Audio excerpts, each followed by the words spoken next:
Just think of this scenario. You are sitting in your college in class, and the lecture is of chemistry, and in walks your English teacher, and she says, from today onwards I am going to teach you chemistry, though I do not have any qualification in chemistry, it is English after all. Would you not be surprised, dumbstruck perhaps? How do you explain that merely because you understand English, you will not be able to understand chemistry? To teach chemistry, you need to know chemistry. But the same surprise is not seen in terms of Sanskrit, and that is what I call as travesty of Sanskrit. The problem with Sanskrit. Let us see an example.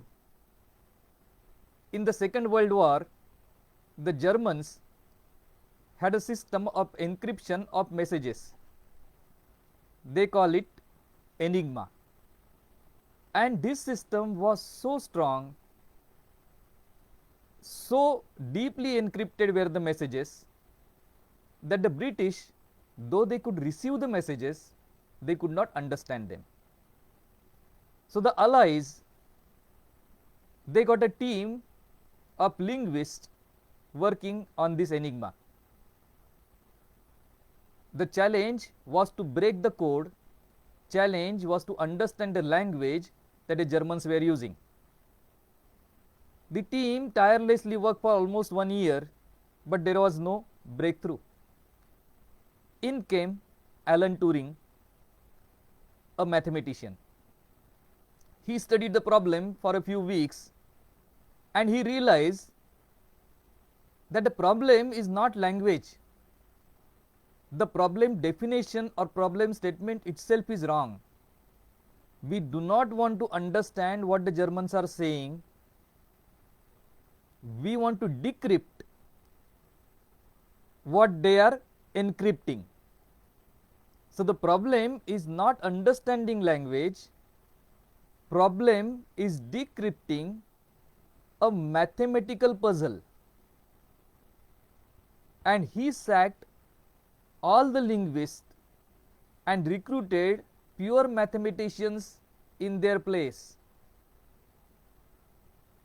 At that time, this move brought him a lot of criticism, because it was totally against the common sense.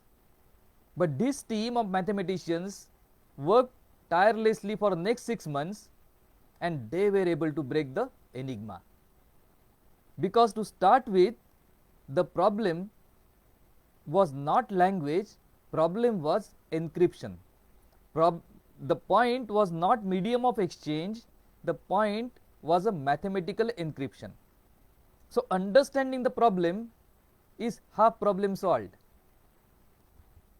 As the great mathematician Dr. C.K. Raju puts it,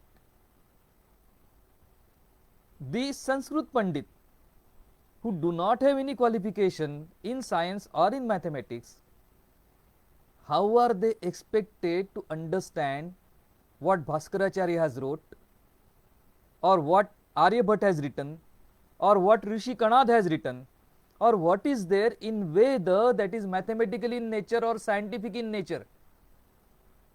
They can understand the language, but they cannot interpret it in the way that science and mathematics need, so that those principles which are embedded there can come out. And this is the reason we keep hearing every now and then, oh, what Pythagoras has said is already there in the Veda or somewhere in the scriptures. What Newton has said, Kanad had said so many years ago. Why were we not able to get it to the scientific table or scientific journal before any of these did? Is because Sanskrit has always been a part of the arts faculty.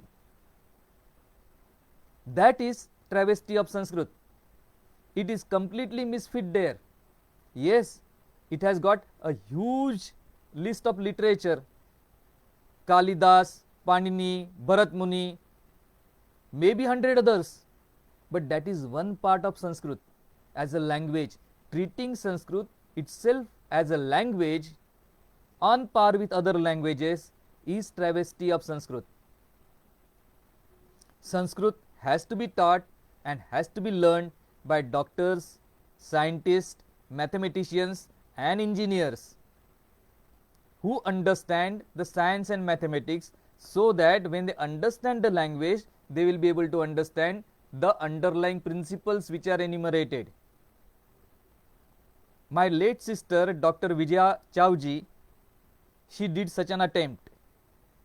She was a renowned dentist and she studied Sanskrit, and then she did her thesis on Sushrut Samhita, talking about ancient dentistry. And what she saw there, or what she has written in the thesis, is elaboration of practices as described in Sushrut Samhita.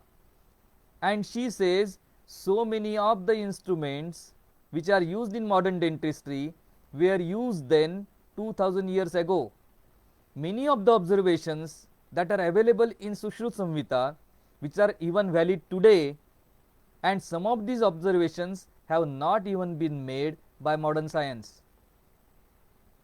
I am giving a link of her thesis in the comment section. Do have a look. So the travesty of Sanskrit starts when we start treating it as merely another language or medium of communication or medium of exchange of thoughts.